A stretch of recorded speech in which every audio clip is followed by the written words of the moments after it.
안녕하세요. 서울대학교 이수영 교수입니다. 오늘은 면접, 인터뷰, 프레젠테이션에서 주의할 점을 살펴보겠습니다. 8월 6일 방송에서 설명드렸듯이 구직의 모든 활동은 고용주가 관심이 있는 사항에 대해서 여러분이 어떤 사람인지 설명하는데 초점을 맞춰야 합니다. 이 내용을 면접, 인터뷰, 프레젠테이션 등의 기회에서 최대한 어필하셔야 합니다. 일반적으로는 기업은 서류 전형에 통과한 사람을 대상으로 대면 평가를 진행합니다. 대면 평가의 종류는 면접, 인터뷰, 집단 면접, 프레젠테이션, 그룹 프로젝트 등 다양한 방법이 있습니다. 구체적인 방법은 고용주에 따라서, 산업에 따라서, 또 직급에 따라서 상이합니다. 이렇게 다양한 종류가 있습니다만 이런 평가들이 추구하는 목적은 거의 동일합니다. 대면 평가의 목적은 크게 두 가지로 나눌 수 있는데요. 첫 번째 목적은 이력서, 자기소개서 등 지원 서류의 내용이 정확한지를 확인하는 것입니다. 예를 들어 회사에서는 자기소개서를 지원자 본인이 쓴 것인지 다른 사람이 써준 것인지 확인할 방법이 없습니다. 이를 확인하기 위해서 자기소개서 내용을 설명해 보라고 보통 요구하죠. 만약 지원자가 제대로 대답을 못한다면 회사 입장에서는 자기소개서를 본인이 작성하지 않았거나 아니면 부풀려서 작성했다고 판단하게 될 겁니다. 두 번째 목적은 서류 전형으로는 판단하기 어려운 능력을 측정하기 위해서입니다. 구체적으로 커뮤니케이션 능력이 어떤지, 사회성이 어떤지 등의 능력뿐만 아니고 지원자가 해당 회사와 전문 분야에 얼마나 진지한 관심이 있는지도 파악하고자 합니다. 그럼 이런 대면 평가를 어떻게 준비해야 할까요? 여러분께 좋은 소식과 나쁜 소식 두 가지가 있습니다.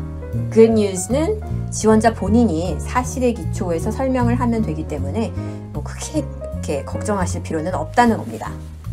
반대로 bad news는 대면 평가에서 좋은 평가를 받기 위해서는 단기간의 노력으로는 어렵다는 점입니다. 본인이 말하는 방식, 생각하는 방식, 커뮤니케이션 방식은 태어난 순간부터 지금까지 오랜 기간 동안 걸쳐 형성된 습관입니다.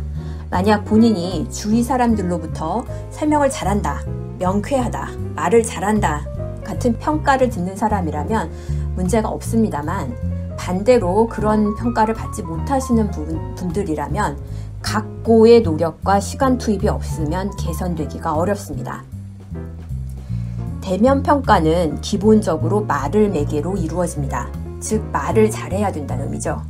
네, 그렇지만 이 말을 잘해야 한다는 의미는 여러분이 아나운서처럼 유려하게 글을 읽는다거나 아니면 배우처럼 연기를 잘해야 된다는 의미는 아닙니다. 오히려 구직과 관련해서 말을 잘한다는 의미는 본인의 생각, 아이디어를 듣는 사람이 잘 이해할 수 있도록 말하는 것을 의미합니다. 구체적으로 설명을 드릴게요. 일단 본인 자신의 생각과 아이디어라는 부분을 생각을 해봅시다. 거꾸로 말하자면 다른 사람의 생각이 아니란 이야기죠. 여기서 본인의 생각이란 말은 본인이 고안한 독창적인 생각을 말하는 것은 아닙니다. 어차피 세상에 완전히 독창적인 것은 없습니다. 그게 아니고 수업에서나 교과서, 다른 사람으로부터 배운 내용도 괜찮습니다. 단지 이런 내용들을 본인이 과학적인 사고, 비판적인 사고를 이용해서 분석을 해보고 완전히 이해를 한 다음에 받아들인 내용에 한해서 본인의 생각이란 말을 사용하고 있습니다.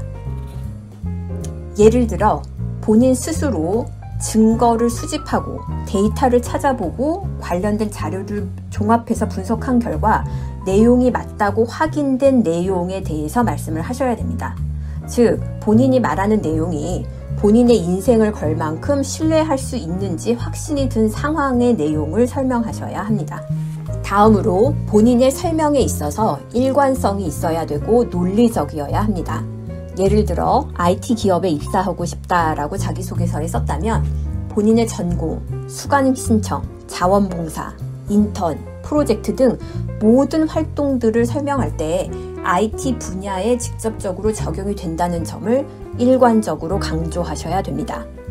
세 번째 요소는 말을 함에 있어서 기업이 관심이 있을 주제, 내용에 대해서 말씀을 하셔야지 사적인 이야기, 중요하지 않은 내용, 본인의 주관적인 감상이나 느낌을 이야기해서는 안 됩니다. 일반적으로는 자기소개서와 이력서에 기술한 내용을 바탕으로 면접관들이 질문을 하기 때문에 어떤 질문이 나올지 예상해서 미리 답을 준비하셔야 합니다. 관련해서 주의할 점이 있습니다. 간혹이긴 하지만 경우에 따라서는 인터뷰를 진행하는 분들 중에 적절치 못하게 질문을 하시는 경우도 있습니다. 특히 진행자들이 너무 많이 인터뷰를 해서 집중력이 떨어졌거나 간혹이지만 트레이닝이 잘 안 된 분이 인터뷰를 하러 나오시는 경우죠. 예를 들어 본인들끼리 잡담을 한다든지 피상적인 질문만 할 수도 있습니다. 혹시라도 이런 경우를 당하시게 된다면 그 페이스에 따라가시지 마시고 본인이 어필할 수 있는 부분에 대한 내용으로 화제가 바꿔질 수 있도록 타이밍을 적절히 보고 전환을 시도하시기 바랍니다. 이제 어떻게 이야기하는 것이 상대방이 이야기하기 쉬울지에 대해서 생각해 보겠습니다. 첫 번째는 두괄식으로 말씀하셔야 합니다. 즉, 결론을 먼저 말하고 그 다음에 이유를 말하세요.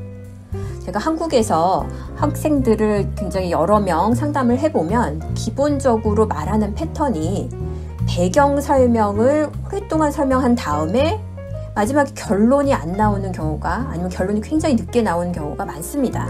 이런 방식은 의사소통 과정에서 굉장히 비효율적인 방법입니다. 순서를 바꾸세요. 결론을 말하고 왜 그런 결론에 도달했는지 설명하시기 바랍니다.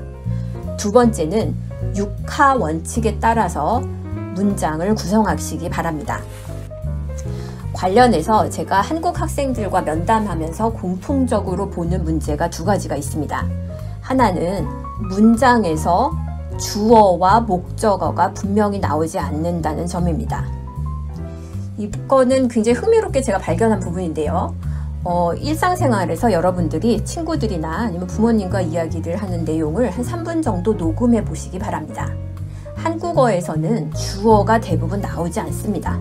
아니면 주어가 있더라도 소유격이 불분명한 우리라는 표현을 많이 씁니다. 그런데 이러한 대화 방법은 사적인 대화일 때는 문제가 되지 않지만 면접관처럼 처음 보는 사람에게 본인의 객관적인 설명을 말할 때는 문제가 됩니다. 본인이 생각을 말하실 때는 법률 문서나 계약서 작성 때처럼 분명하게 주어와 목적어를 밝히셔야 합니다. 또 다른 주의점은 지시대명사를 쓰지 마시기 바랍니다. 그래서 이래서 저래서 이거 저거 그거 이런 같은 거를 지시대명사라고 하는데요. 이런 지시대명사는 무엇을 지칭하는지 분명하게 말하기가 어렵습니다. 특히 구어체로 빠른 시간 동안 대화를 하다 보면 면접관이 생각하는 그것과 말하는 사람이 말하고자 하는 그것이 다른 경우가 종종 발생해서 오해를 일으킬 수 있습니다. 오해를 피할 수 있도록 지시대명사를 쓰지 말아주시기 바랍니다. 세 번째로 말하는 방식 자체에 대해서 이야기하겠습니다. 이것을 전달법이라는 표현을 쓸 때도 있고요. 영어로는 delivery라는 표현을 쓰는데 기본적으로 모든 말하는 방식은 본인이 능력이 있고 믿을만하며 프로페셔널하고 전문가라는 인상을 상대방에게 주는 것을 목표로 합니다. 그 모든 것이라고 하면 말투, 목소리, 태도, 표정, 옷차림, body language 모든 것을 다 포함하죠.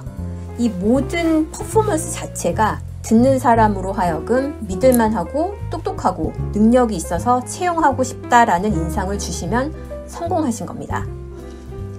이 구체적으로 그럼 어떻게 하면 딜리버리가 좋아질 수 있느냐, 이 구체적인 현실적인 조언 방법은 참 저도 어려운 부분이 많은데요. 제가 느끼기에 가장 좋은 방법 중에 하나는, 쉬운 방법 중에 하나는 벤치마크 하실 수 있는 모델을 발견을 하시면 그 모델을 따라 하시는 방법을 권하고 싶습니다. 근데 이 부분이 여학생들 또는 여자 전문가들 부분이 굉장히 어려운데, 왜냐하면은 그 마땅한 롤모델을 찾기가 어렵습니다. 특히 국내에서 찾기가 어려우실 텐데요. 이렇다고 포기하지 마시고 상대적으로 전문가층, 여성 전문가층이 많은 미국이나 영국, 이게 서구권 국가의 여성 전문가, 여성 지도자, 여성 CEO들이 인터뷰를 하거나 테드톡을 하거나 뭐 방송에 나온 동영상들이 굉장히 많이 돌아다니고 있습니다. 유튜브에 많이 있는데요. 이분들 중에 본인이 따라하고 싶은 사람이 있는지 롤모델을 찾아보시기 바랍니다. 어투와 관련해서 말하도록 하겠습니다. 한국어를 말할 때 어투와 관련해서 종결어가 뭐뭐합니다, 뭐뭐합니까 이런 식으로 끝내시기를 추천합니다. 처음 영상에서 아마 보셨을 텐데요. 지금도 제가 방금 요라는 말을 썼는데 요 이런 종결어는 비공식적인 사적인 언어라는 인상을 많이 줍니다. 어린 사람들이 보통 그런 말투를 쓰는 경향도 있고요. 그래서 공식적인 자리에서는 뭐뭐합니다. 다로 종결어가 끝나도록 서술하시기 바랍니다. 목소리 톤, 피치 뭐 이런 거와 관련해서는 가능하다면 중저음에 울림이 있는 목소리가 좋다고 평가가 되어 있습니다. 가능하시다면 그 톤을 따라 하실 수 있도록 추천합니다. 근데 이 부분은 제가 개인적으로 말씀을 드리는 게 아니라 해외 연구에서도 보면 중저음에 그 성량이 풍부한 울림이 있는 목소리가 듣는 사람으로 하여금 리더라는 인상을 준다고 좋은 평가를 받는다는 학술 연구가 다수 있습니다. 그래서 이런 중저음의 목소리를 구사하실 수 있다면 분명히 보너스가 될 겁니다. 성량과 관련해서는 너무 크게 말씀을 하실 필요는 전혀 없고요. 대신에 너무 알아듣기가 어려운 작은 말소리는 피해 주시기 바랍니다. 동시에 말에서 그 말하는 사람의 에너지, 열이, 건강함, 젊음 이런 좋은 느낌이 전달될 수 있도록 적절하게 성량을 높여서 말씀하시기 바랍니다. 아이 컨택에 대해서 말씀드리겠습니다. 즉 상대방을 바라볼 때 그 시선이 어디를 향하는지를 말하는데요. 미국같이 서구에서는 대부분 눈을 바라보라는 표현을 씁니다. 말을 할 때 나의 시선이 상대방의 시선에 가도록. 근데 한국에서는 아니면 동양권에서는 이 눈을 바라보는 게 좀 어색합니다. 실질적으로. 이럴 때는 이마나 뺨, 코같이 눈 주위에 말하시는 분의 시선이 상대방에 향할 수 있도록 시선 처리를 해주시기 바랍니다. 제가 한국에서 학생들을 볼 때 자주 발견하는 패턴인데요. 특히 이렇게 어려운 질문에 대해서 답을 하려고 할 때 눈을 아래로 이렇게 내리깔거나 눈을 허공을 향해서 보는 경우가 자주 있습니다.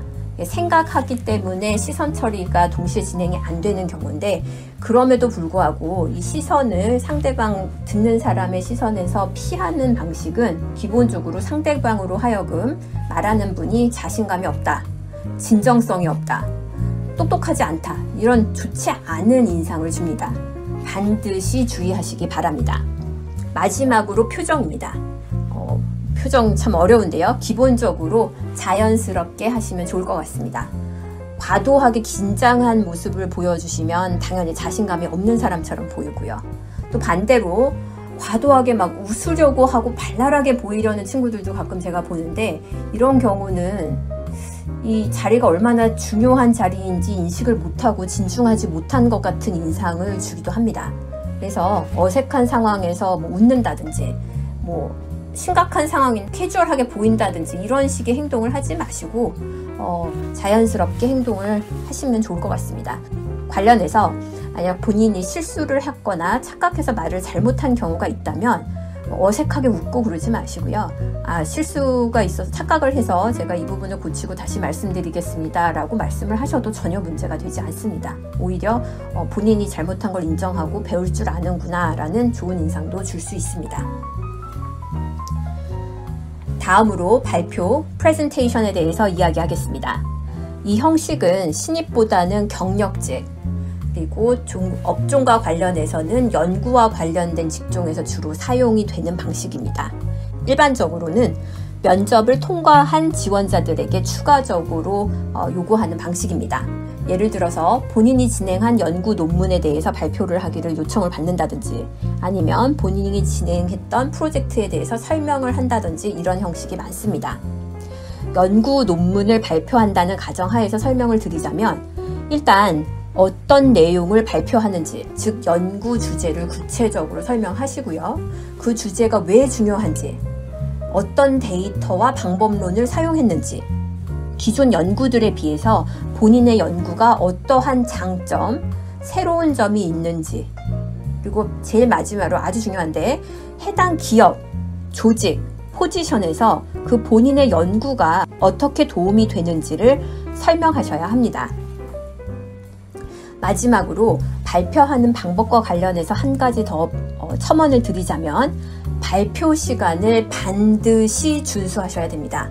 보통 발표를 15분 해달라고 요청을 하시거나 30분 이런 식으로 미리 시간을 알려드릴 텐데요. 이 해당하는 시간에 거의 똑같이 맞춰서 끝나는 게 제일 좋고, 만약에 조금 일찍 끝나는 정도, 1, 2분에서 5분 정도 짧게 끝나는 경우도 괜찮습니다. 다만 발표 시간이 그 주어진 한도를 초과하시면 안 됩니다. 유념할 부분 하나를 더 말씀을 드리고 싶습니다. 만약 발표 중에 참석자들이 질문을 하지 않고 가만히 듣고 있는 경우가 있으실 수 있습니다.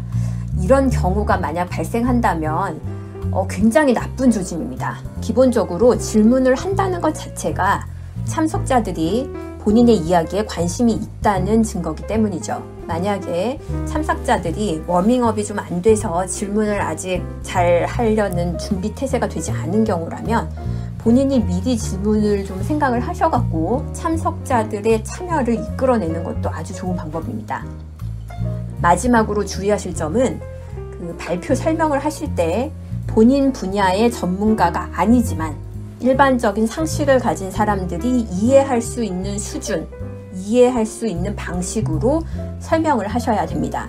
예를 들어 저는 일자리 통계 데이터 전문가인데 제가 저희 분야 전문가들만 알 수 있는 내용을 아니면 알 수 있는 용어를 사용해서 설명을 하면 안 된다는 거죠. 지금까지 살펴본 면접, 프레젠테이션 이외에도 집단 면접, 식사 등 다른 여러 가지 종류의 대면 심사 방법들이 있습니다.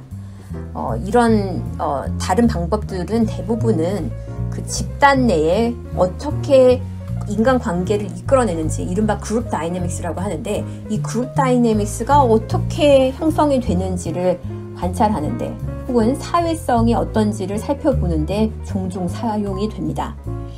이 포인트는 갈등 관계를 잘 해결하고 본인의 의견을 조화롭게 그룹 가운데서 실현시킬 수 있는 능력이 있는 사람인 것을 인지를 시켜주시면 성공한 게 되겠습니다. 관련해서 식사 모임을 빌어서 면접을 보는 경우도 있습니다. 비공식적인 경우가 있을 수도 있고요. 아니면 공식적인 면접의 끄트머리 단계로서 식사 모임을 하는 경우도 있습니다. 근데 이런 식사 모임도 기본적으로 면접의 일환입니다. 즉, 식사 모임이라고 해서 밥 먹는 거를 위한 자리가 아니란 얘기죠. 기본적으로 일반적인 사회 상식, 에티켓이 있는지, 사회성이 있는지를 보는 시험대입니다. 예를 들어서 식사나 음료를 지원자 보고 선택하라고 하는 경우가 종종 있을 텐데요. 이런 경우에는 메뉴판에서 중간 정도 가격대의 음식, 식사, 음료를 고르시면 됩니다. 너무 비싼 거를 고르면 바로 빨간불이 채용자 입장에선 뜨게 되는 거죠. 이제 3가지 주의점을 말씀드리고 마치겠습니다. 첫 번째는 일단 올바른 내용을 구성하는데 모든 노력을 기울이시기 바랍니다. 즉, 말투, 전달력이 아무리 좋아도 말을 하는 내용 자체가 말이 되지 않는다면 아무런 소용이 없습니다. 좋은 내용을 작성하기 위해서 최선의 노력을 기울이시되 혼자서 작성하시면 안 됩니다. 일단 본인이 할 수 있는 최선을 다 하시고 그 내용을 기반으로 친구, 선후배, 가족들, 특히 학교 내 경력센터 컨설팅 서비스들을 신청을 하셔서 상대방으로부터 솔직한 피드백을 받으시기 바랍니다. 이 과정을 거쳐서 내용을 확정을 하시면 이 개선된 버전을 가지고 최소한 3명에게 설명을 해보시기 바랍니다. 이 3명은 본인과 친한 친구들 3명이 아니고요.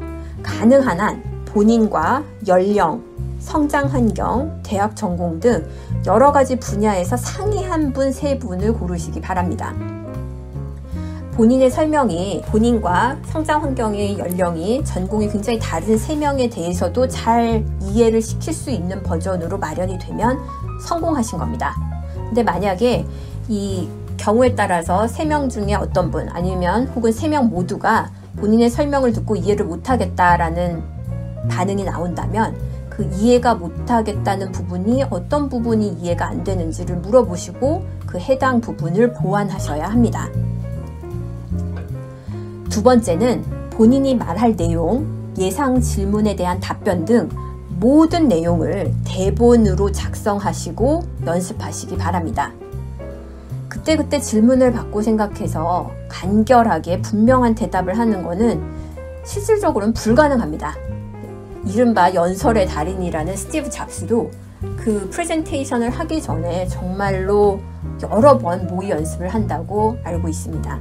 그래서 여러분들도 당연히 이런 내용에 대해서는 대본을 작성하시고 여러 번 읽어보신 다음에 언제 어디서든 마치 그 여러분이 작성한 내용 대본이 본인의 머리 내에서 자연스럽게 나오는 것처럼 대답을 하실 정도로 연습을 하셔야 합니다. 마지막으로 대면 평가 전에는 꼭 여러 사람 앞에서 발표 연습을 하시기 바랍니다. 쑥스러워서, 부끄러워서, 이른바 쪽팔려서 이 연습을 안 하는 경우들이 종종 있는데요. 절대로 안 됩니다. 가수나 연주자들처럼 실전에 앞서서 반드시 실전처럼 연습하는 리허설의 기회를 꼭 가지셔야 합니다. 그럼 다음 시간에 뵙겠습니다. 감사합니다.